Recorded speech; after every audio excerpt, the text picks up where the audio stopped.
Welcome to the Billionaire's Choice. Before we begin today's story, please subscribe and turn on the notification bell so you never miss a new episode. Every story here is a journey of love, destiny, and life-changing choices. Tell us where you're watching from in the comments. And now, let's begin. Sometimes the biggest opportunity in your life is the one you miss for someone else. Harper Whitmore had exactly 17 minutes to save her future. The chilly Manhattan morning air brushed against her face as she hurried through Bryant Park, her worn leather tote bouncing against her hip with every step. Around her, New York moved at its usual relentless pace. Yellow taxis honked. Coffee carts filled the air with the scent of roasted beans.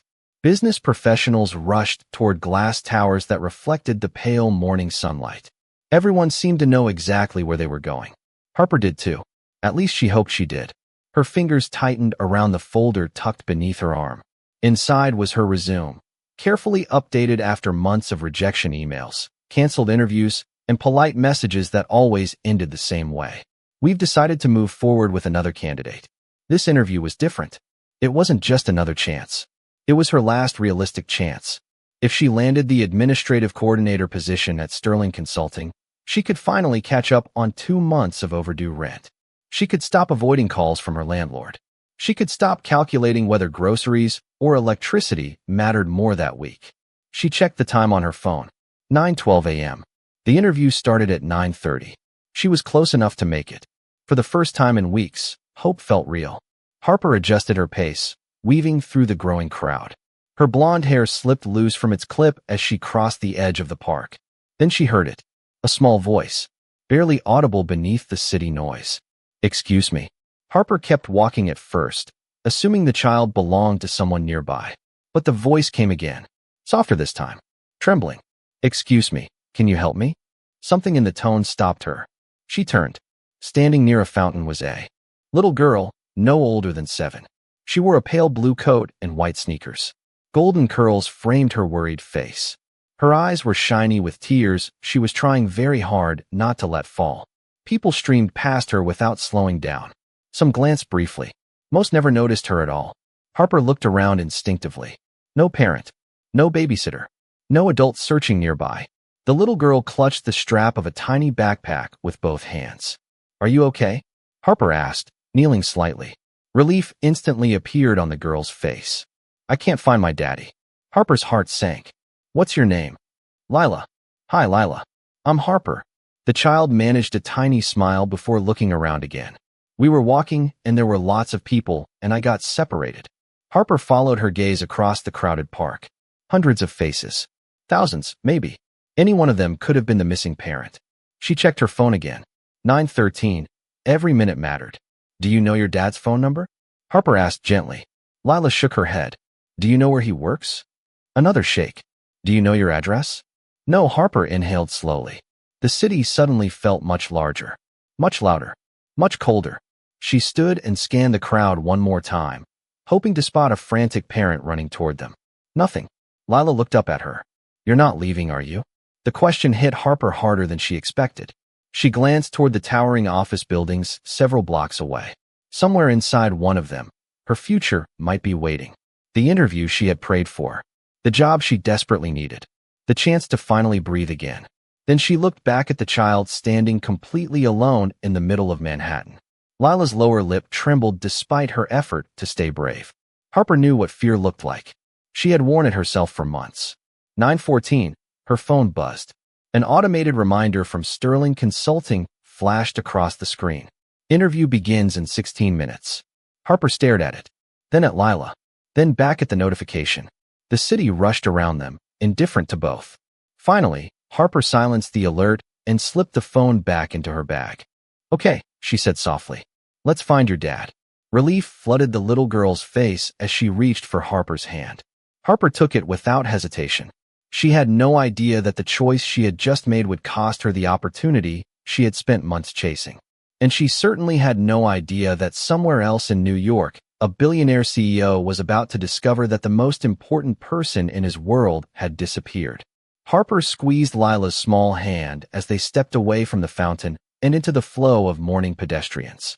The little girl stayed close, almost glued to her side, as though letting go might cause her to disappear into the city again.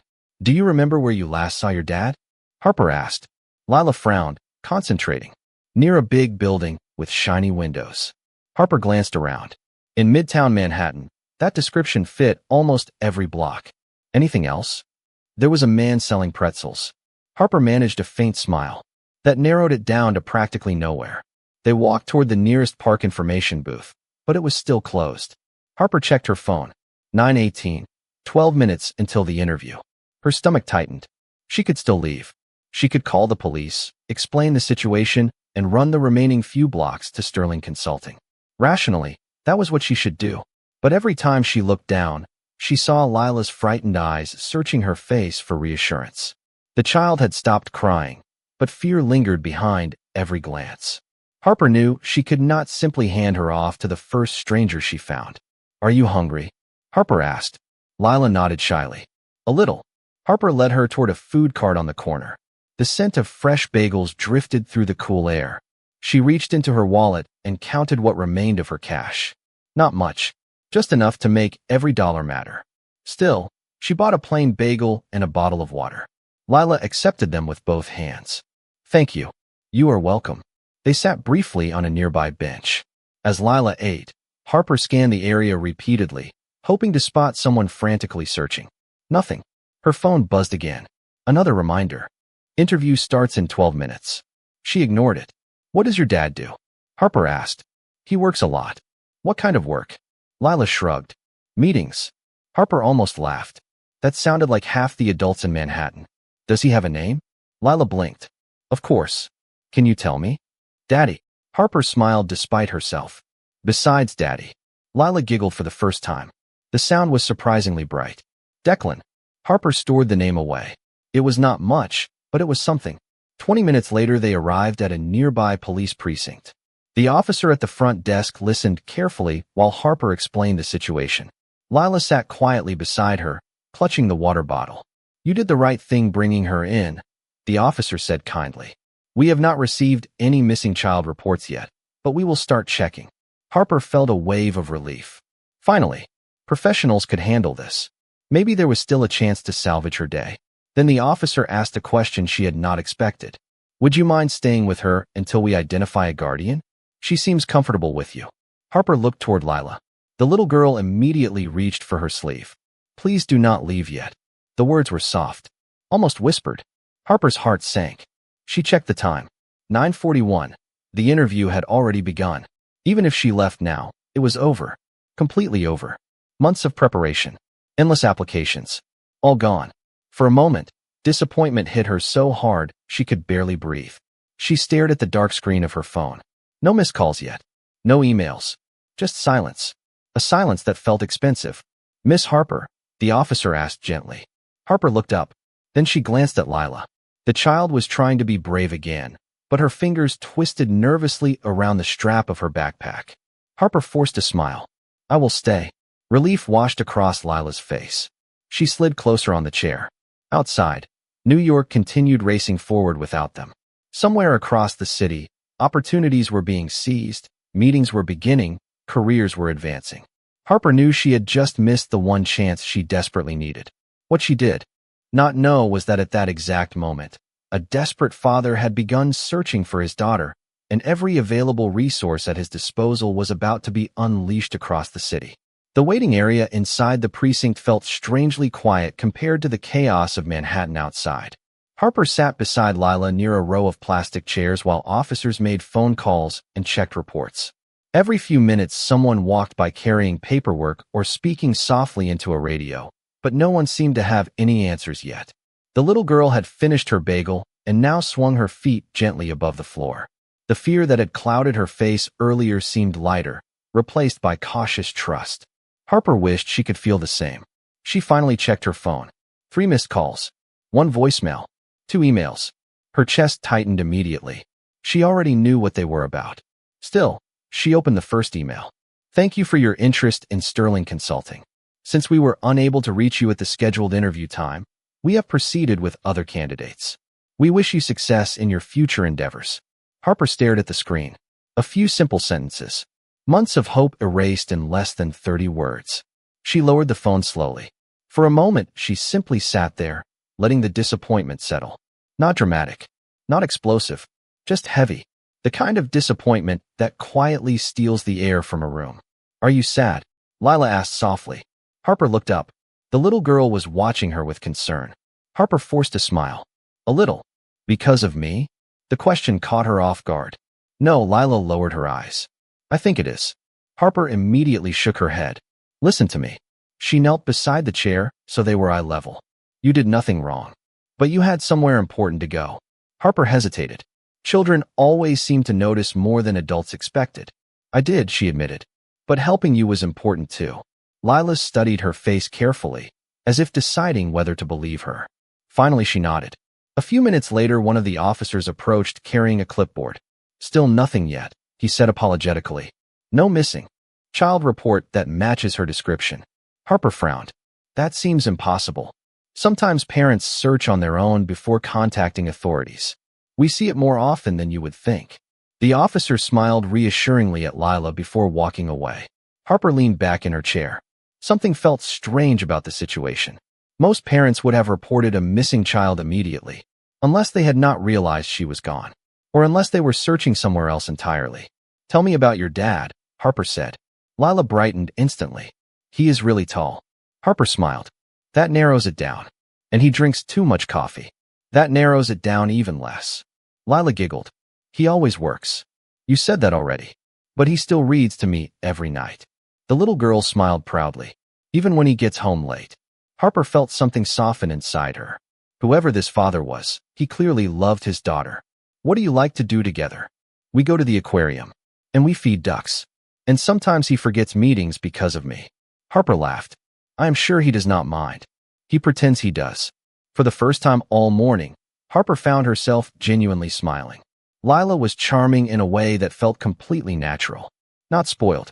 Not demanding. Just sweet. As the hours passed, the little girl gradually relaxed. They colored on scrap paper an officer found in a supply cabinet. They played word games. They shared stories. Somewhere between the waiting and talking, Harper stopped thinking about the interview every 5 minutes. Then Lila reached into her small backpack. "I want you to have this." Harper looked down. The little girl was holding a colorful woven bracelet made from blue, white, and silver threads. Tiny beads were sewn into the design. "That is beautiful," Harper said. "My nanny helped me make it. You should keep it." Lila shook her head firmly. "No, I want you to have it."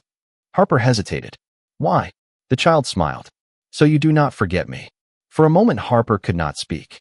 She carefully accepted the bracelet and slipped it around her wrist. "Thank you." Lila seemed pleased with the decision.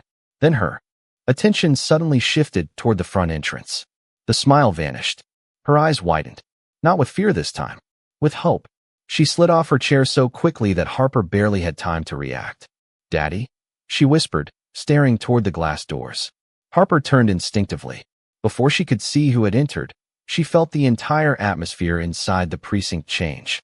The moment the glass doors opened, every officer near the front desk seemed to straighten instinctively. Harper noticed it immediately. Conversations stopped. Heads turned. A man strode into the precinct with the kind of presence that drew attention without asking for it. He looked to be in his late 30s, tall, broad-shouldered, dressed in a dark charcoal overcoat that had clearly been thrown on in a hurry. His normally composed appearance had been replaced by something far more human. Worry. Pure, unmistakable worry. His eyes scanned the room frantically until they landed on the little girl standing beside Harper. "Lila." The word left his mouth like a breath he had been holding for hours. "Daddy." Lila ran toward him. The man dropped to one knee just as she reached him, wrapping both arms around her and pulling her close. Harper looked away for a second, suddenly feeling like she was witnessing something deeply private. The relief on his face was impossible to miss.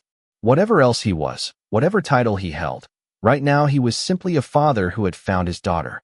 "Are you okay?" he asked, checking her face, her hands, her shoulders as if needing visual proof she was safe. "I am okay," Lila said. "I was with Harper." The little girl pointed toward her. The man followed her gaze. For the first time, his eyes met Harper's. She expected gratitude. Instead, she saw exhaustion. The kind that comes from imagining every terrible possibility and living through each one in your mind. He stood and approached her. "You stayed with her?" he asked quietly. Harper nodded. She was alone in the park. His jaw tightened briefly. "Thank you." There was something sincere about the way he said it. No polished charm. No rehearsed politeness. Just genuine gratitude. Before Harper could respond, two men in suits entered behind him carrying folders and speaking rapidly. One handed him a phone. Another whispered updates. The scene felt oddly corporate despite taking place inside a police station. Harper frowned. Whoever this man was, people clearly answered to him. "Daddy had everyone looking for me," Lila announced proudly. "The police, security, everybody." "Everybody," Harper repeated with a smile. "Pretty much," Lila said. The man rubbed the back of his neck, almost embarrassed. "More than I care to admit." One of the officers approached with paperwork requiring signatures. As the adult spoke, Lila returned to Harper's side. "See," she whispered. "I told you he would find me." Harper smiled. "You did." A few minutes later, after the formalities were completed, Harper quietly gathered her bag. The situation was resolved. The child was safe. There was no reason for her to stay any longer. She slipped her phone into her purse and adjusted the bracelet around her wrist. The colorful threads caught the light for a moment. "You are leaving?" Lila asked immediately. Harper nodded. "I think my job here is done." The little girl looked disappointed. "Will I see you again?" Harper hesitated. "Maybe." "That means no," Lila said sadly. Harper laughed softly. "It means life is unpredictable." The man stepped closer. "At least let me thank you properly." "You already did." "Not enough." Harper shook her head. "Honestly, it is okay." She meant it. The last thing she wanted was to turn a good deed into some kind of transaction. "You missed work because of this, did you not?" he asked. Harper paused. She wondered how he had guessed. Maybe it was written all over her face. Something like that. His expression darkened slightly. "Then I owe you more than a thank you." Before she could answer, his phone rang again. Another urgent call. Another interruption. Harper took advantage of the moment. "Take care of her," she said. "That is the plan." For a brief second, the man smiled. It transformed his entire face, softening the strain that had been there moments earlier. Harper returned the smile, then headed toward the exit. Behind her, Lila called out one last time. "Do not forget the bracelet." Harper looked down at her wrist. "I will not." She pushed through the doors and stepped back into the noise of Manhattan. She had no idea who Declan really was. She did not know why an entire team of people seemed to orbit around him. She certainly did not know that his name appeared regularly in financial magazines across the country. All she knew was that she had missed the most important interview of her life. Her bank account was nearly empty, and tomorrow looked even more uncertain than yesterday. Meanwhile, inside the precinct, Declan Rhodes watched her disappear into the crowd outside. Then he turned toward one of his security directors and asked a question that would change both of their lives. Who is Harper Whitmore? The next morning arrived far too quickly. Harper barely slept. She lay awake in her small apartment, staring at water stains on the ceiling, while numbers ran endlessly through her mind. Rent due, utility bills, groceries, the missed interview. Every problem seemed larger in the quiet darkness. By 7 o'clock, she finally gave up on sleep and sat at the tiny kitchen table with a cup of coffee she could barely afford. Her phone rested beside her. Silent. No miracle job offer. No second interview. No unexpected opportunity. Just reality. Around 9 that morning, her landlord knocked on the door. Harper already knew why. "I need the payment by Friday," he said apologetically. "You know I have tried to be patient." "I know. I am not trying to make your life harder." "I know that too." The man sighed. "Just please tell me something good is coming." Harper forced a smile she did not feel. "I am working on it." After he left, she closed the door and leaned against it for several seconds. Working on it. That was becoming her answer for everything. She spent the rest of the morning sending applications. 23 resumes. For cover letters. 0 responses. By noon, discouragement settled heavily across her shoulders. The colorful bracelet around her wrist caught her attention as she reached for another application. Blue, white, and silver threads. She smiled despite herself. At least one good thing had come from yesterday. Meanwhile, across Manhattan, Declan Rhodes sat at the head of a conference table overlooking the city skyline. Normally, he dominated meetings. Today, he barely heard them. Financial projections filled giant screens. Executives discussed acquisitions worth millions of dollars. None of it held his attention. His thoughts kept returning to a woman standing inside a police station, wearing inexpensive shoes and a tired smile. A woman who had sacrificed her entire morning for a frightened child she had never met. "Sir," one executive asked, "your decision?" Declan blinked. "Approved." "Approved which proposal?" Another executive asked cautiously. The room fell silent. Declan exhaled slowly. "Let us take a 10-minute break." The moment everyone left, he turned toward his chief of security. "What did you find?" A folder appeared on the table. The police had not shared any private information. Before leaving the precinct, Harper had voluntarily left her contact information with an officer in case Lila ever needed anything later. Harper Whitmore, 27, former administrative assistant, lost her previous position during company downsizing 8 months ago. Declan listened carefully. Current employment? None. Family? No immediate relatives in New York. Declan frowned. Anything else? The security chief hesitated. She missed a job interview yesterday. Declan already knew the answer before asking. Because of Lila? Yes. For a long moment Declan said nothing. Then he looked out the window toward the city below. Thousands of people passed one another every day without stopping. Yet somehow Harper had stopped. Not because she expected recognition. Not because she wanted a reward. Simply because a child needed help. Back at the apartment, Harper heard another knock at her door around 3 in the afternoon.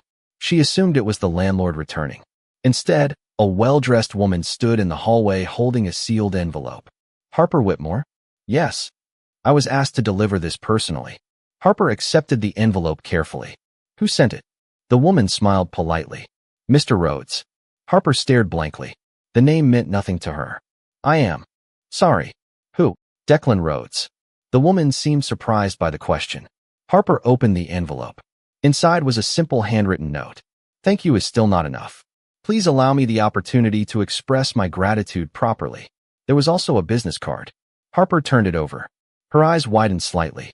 For the first time, she saw the title printed beneath the name. Founder and Chief Executive Officer. Rhodes Dynamics. One of the largest technology companies in the country. Harper looked back at the card, then at the note, then at the bracelet around her wrist. Suddenly, yesterday's worried father seemed far more complicated than she had ever imagined. Harper spent the next hour staring at the business card on her kitchen table. Rhodes Dynamics. Even she had heard of the company. Their software-powered hospitals, universities, and businesses across the country. The founder appeared regularly on magazine covers and financial news programs. Yet somehow she had spent half a day with his daughter and never realized who he was. The strange part was that nothing about the man she met at the police station felt like the image she found online. The articles described a brilliant executive worth billions. The man she remembered was a worried father whose hands shook when he hugged his little girl. Her phone buzzed suddenly. An unknown number appeared on the screen. Harper hesitated before answering. "Hello. Miss Whitmore." The voice was familiar. Calm. Deep. "This is Declan Rhodes." Harper sat up straighter. "Mr. Rhodes. Please call me Declan." She glanced again at the business card. That felt impossible. "I received your note." "Good. I was hoping you would." A brief silence followed. Harper found herself unexpectedly nervous. "You really did not have to send anything." "Actually, I did." His tone remained gentle. "You helped the most important person in my life. There is no version of that story where I simply move on." Harper looked toward the window. Traffic rolled past below. Ordinary people living ordinary days. Meanwhile, she was speaking with one of the wealthiest men in America from her tiny apartment with peeling paint near the ceiling. The contrast felt surreal. "Lila is doing well?" she asked. His voice softened immediately. "Much better. She talks about you constantly." Harper smiled. "She is a sweet kid. She insisted I call." "Really? She believes I owe you ice cream." Harper laughed before she could stop herself. On the other end of the line, Declan laughed too. The sound surprised her. It was warm. Genuine.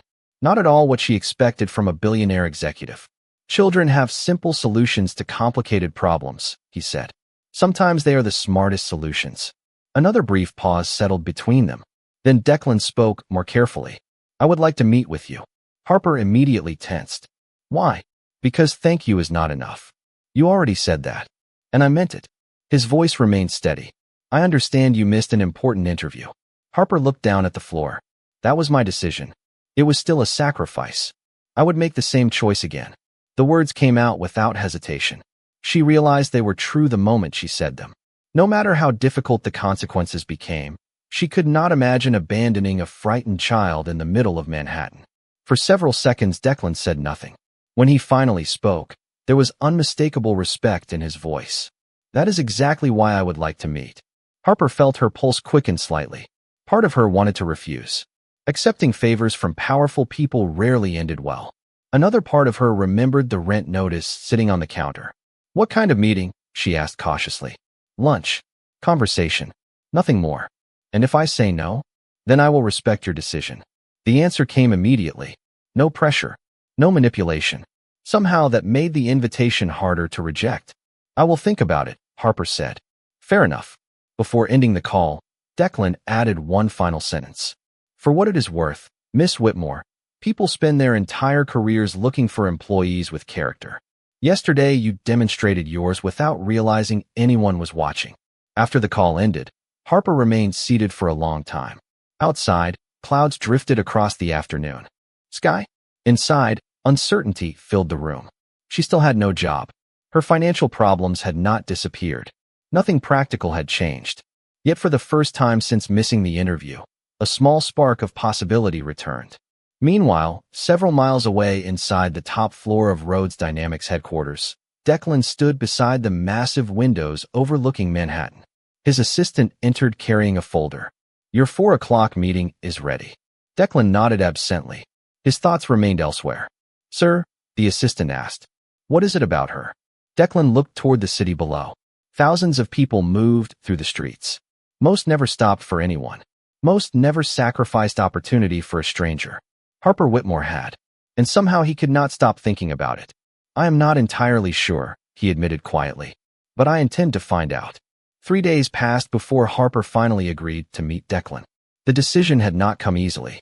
Every practical voice in her head warned her against it. Wealthy people lived by different rules. Powerful people rarely entered the lives of ordinary strangers without a reason.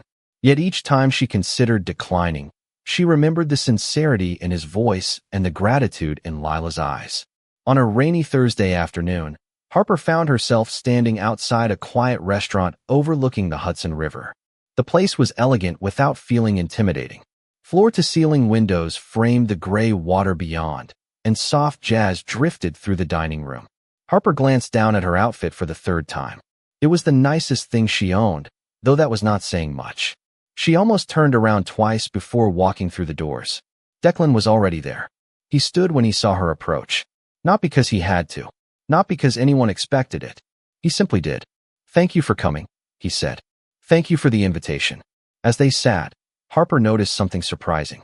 There were no assistants. No security team hovering nearby. No executives waiting for instructions. For the first time, she was seeing Declan outside the chaos of the police station and outside the image presented by business magazines. He seemed calmer, more approachable, almost lonely. Conversation started cautiously. They spoke about New York, about favorite restaurants, about the challenges of raising children. Mostly, they spoke about Lila. Every time her name came up, Declan's expression softened. She has been carrying around a drawing she made of you, he admitted. Harper laughed. A drawing? You have purple hair in the picture. My hair is blonde. Apparently, artistic accuracy was not the priority. Harper smiled. The image was oddly endearing. Then Declan became more serious. I wanted to ask you something. Okay. Why did you stay? Harper blinked. With Lila? Yes. Because she needed help. Most people would have called someone and left. Harper looked down at the bracelet still wrapped around her wrist. Maybe. But you did not. She thought for a moment before answering. When I was 12, I got separated from my mother in a crowded shopping mall. Declan listened carefully. I was terrified. I still remember how that felt. Someone helped you? An older woman sat with me for almost an hour until my mother found me. Harper smiled faintly at the memory. I never forgot her kindness. Declan leaned back slowly. Suddenly the answer made perfect sense. Kindness rarely appeared from nowhere. It usually came from people who remembered needing it themselves. For a while neither of them spoke. Rain tapped softly against the windows overlooking the river. Then Declan reached into his jacket and placed a folder on the table. Harper immediately frowned. What is that? An opportunity. Declan, hear me out. Reluctantly, she opened it. Inside was information about a new community initiative sponsored by the Rhodes Foundation. The program focused on helping vulnerable families access childcare, education, and employment resources. Harper turned the pages slowly. Why are you showing me this? Because the project needs someone to help build it from the ground up. Harper laughed nervously. I think you are overestimating me. Actually, I think most people have underestimated you. The words landed harder than he realized. For months Harper had felt invisible. Another resume in a pile. Another applicant nobody remembered. Another struggling person trying to stay afloat. Declan continued. You connect with people. You care about them. Those qualities cannot be taught in business school. Harper looked at him carefully. Are you offering me a job? I am offering you a position as program coordinator. You would work directly with families and community partners. She stared at the folder. Part of her wanted to accept immediately. Another part resisted. Pride, doubt, fear. I do not want charity. Declan's expression never changed. Good, good. Because I am not offering charity. His voice remained calm but firm. I am offering responsibility. For the first time since missing the interview, Harper felt something she had not experienced in months. Not hope, something stronger. Possibility. And across town, sitting in a classroom with crayons scattered across her desk, Lila proudly showed her teacher a new drawing. In it stood 3 figures holding hands beneath a bright blue sky. When the teacher asked who they were, Lila smiled confidently. That is me. That is my daddy. And that is Harper. They just do not know it yet. Harper did not accept the position immediately. For 2 days the folder remained on her kitchen table beside unpaid bills and job rejection emails. Every time she looked at it, the same question surfaced. Was this truly an opportunity she had earned, or was it simply gratitude dressed up as something bigger? On the 3rd morning, she finally called Declan. I have a condition, she said the moment he answered. He laughed softly. Most people start with hello. I am serious. So am I. What is the condition? Harper took a breath. If I do this, I want to be treated like everyone else. Agreed. No special treatment. Agreed. And if I am not good at the job, you let me go. A pause followed. That one is unlikely, Declan said. But agreed. 3 weeks later, Harper walked into the headquarters of the Rhodes Foundation as an employee. She started as a program coordinator, handling outreach logistics, community partnerships, and field operations. The transition felt overwhelming at first. The offices were larger than any place she had ever worked. Teams managed programs that impacted thousands of families. Budgets exceeded numbers she had only seen in news articles. Yet what surprised her most was how quickly she connected with the people the foundation served. Single parents struggling to find childcare. Veterans searching for stable employment. Young adults trying to rebuild their lives after difficult circumstances. Harper listened. She remembered names. She followed up when others forgot. Slowly, the program began growing. New partnerships formed. Community centers joined the initiative. Participation doubled within months. Even seasoned executives started noticing. After several successful months and measurable growth across multiple programs, Harper was invited to join the foundation's leadership planning team. One afternoon during a strategy meeting, Harper presented a proposal for mobile family resource units that could travel directly into underserved neighborhoods. When she finished, the room fell silent. Then one board member leaned forward. How long have you worked in community engagement? Harper smiled awkwardly. About 6 weeks. Laughter filled the room. Even Declan looked impressed. Later that evening, after most employees had gone home, Harper stood alone near a large window overlooking the city. The skyline glowed beneath the fading sunset. You were right, Declan said as he approached. Harper turned. About what? You belong here. She looked back toward the city. I almost said no. I know. I was afraid people would think I only got this opportunity because of you. Declan stepped beside her. And now, Harper thought about the families she had met. The programs expanding across the city. The work she genuinely loved. Now I know I stayed because I finally believed in myself. Declan smiled. Exactly. For a moment neither spoke. The silence felt comfortable rather than awkward. Over the past few months, something had changed between them. Not suddenly. Not dramatically. It happened through conversations, shared challenges, and quiet moments after long workdays. Harper found herself looking forward to seeing him. Declan. noticed himself finding reasons to stop by her office. Neither had said anything. Neither was quite ready. Then the office door burst open. "I knew you were both still here." Lila rushed inside, carrying a drawing nearly as large as she was. Harper laughed immediately. "What do you have there?" "Proof." "Proof of what?" Lila unfolded the paper proudly. 3 stick figures stood beneath a bright blue sky. One had blonde hair. One wore a suit. One held both of their hands. "See," she announced. "I fixed the picture." Harper glanced at Declan. Declan glanced at Harper. Both tried unsuccessfully not to laugh. "You are very confident," Declan said. "Someone has to be," Lila replied. Harper shook her head, still smiling. Yet as she looked at the drawing, she felt something unexpected. For the first time in a very long time, the future no longer felt frightening. It felt open, full of possibilities she had never imagined. And standing beside her, watching the same sunset, Declan realized he no longer viewed Harper as the woman who had saved his daughter. Somewhere along the way, she had quietly become the person who changed his life as well. Nearly a year passed before either of them finally said what everyone else had already figured out. By then, the Rhodes Foundation initiative had expanded far beyond New York. Families across multiple states were receiving support. Community centers were opening new programs. Harper had become one of the most respected leaders in the organization, not because of who had hired her, but because of what she accomplished once she was given the chance.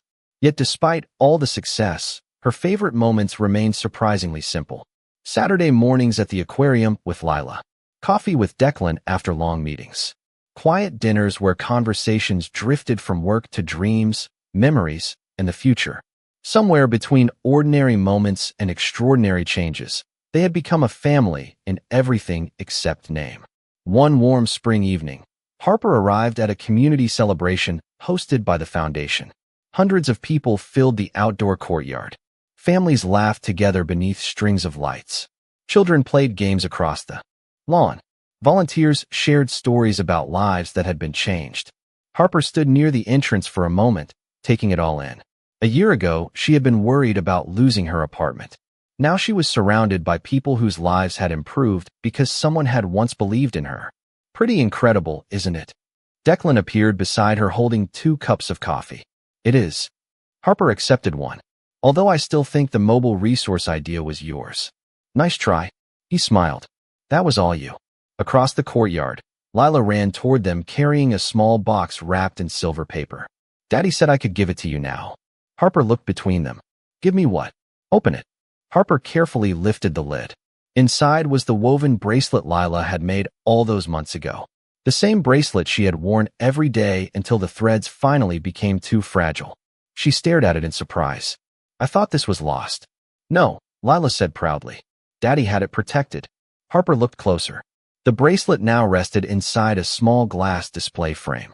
Beneath it was a simple engraved plaque. "The day everything changed." Her throat tightened immediately. "Lila, keep looking," the little girl whispered. Harper turned the frame over. Hidden behind it was a second compartment. Inside rested a small velvet box. For a moment she could not breathe. Slowly she looked up. Declan was no longer smiling. His expression had become serious, vulnerable, honest. The kind of expression a man wears when something truly matters. "The day you met Lila," he said quietly, "you thought you were losing your future." Harper felt tears gathering in her eyes. "Instead, you gave us one." Around them, the sounds of the celebration seemed to fade away. "You taught my daughter that kindness matters. You taught me that success means very little if you have nobody to share it with." His voice softened. "And somewhere along the way, you became the person I trust most in this world." Harper blinked back tears. Nearby, Lila was already grinning because she clearly knew exactly what was happening. Declan opened the velvet box. Inside was a ring. Elegant. Timeless. "Harper Whitmore," he said. "Will you marry me?" For a second, she thought about everything that had led to this moment. The missed interview. The frightened little girl in the park. The bracelet. The impossible opportunities. The unexpected friendship. The love that had arrived when neither of them was looking for it. Then she laughed through her tears and nodded. "Yes." Lila cheered so loudly that half the courtyard turned toward them. Applause erupted almost instantly. Declan slipped the ring onto Harper's finger as the little girl threw her arms around both of them. Months later, Beneath a bright summer sky, they stood together once again. Friends, family, co-workers, and community members filled the garden ceremony. Lila proudly scattered flower petals down the aisle before announcing to everyone within hearing distance that she had helped make the wedding happen. Harper laughed. Declan laughed. And for the first time in a very long time, both of them felt exactly where they belonged. The bracelet remained framed in their home, a reminder that sometimes the opportunity that changes your life is not the one you chase. Sometimes it is the one you stop everything else to protect. If you enjoyed this story, please like, share this video, and let us know where you are watching from, and subscribe to the Billionaire's Choice. Every week, we bring you heartwarming stories of love, destiny, and life-changing decisions. Don't forget to turn on notifications so you never miss a new story.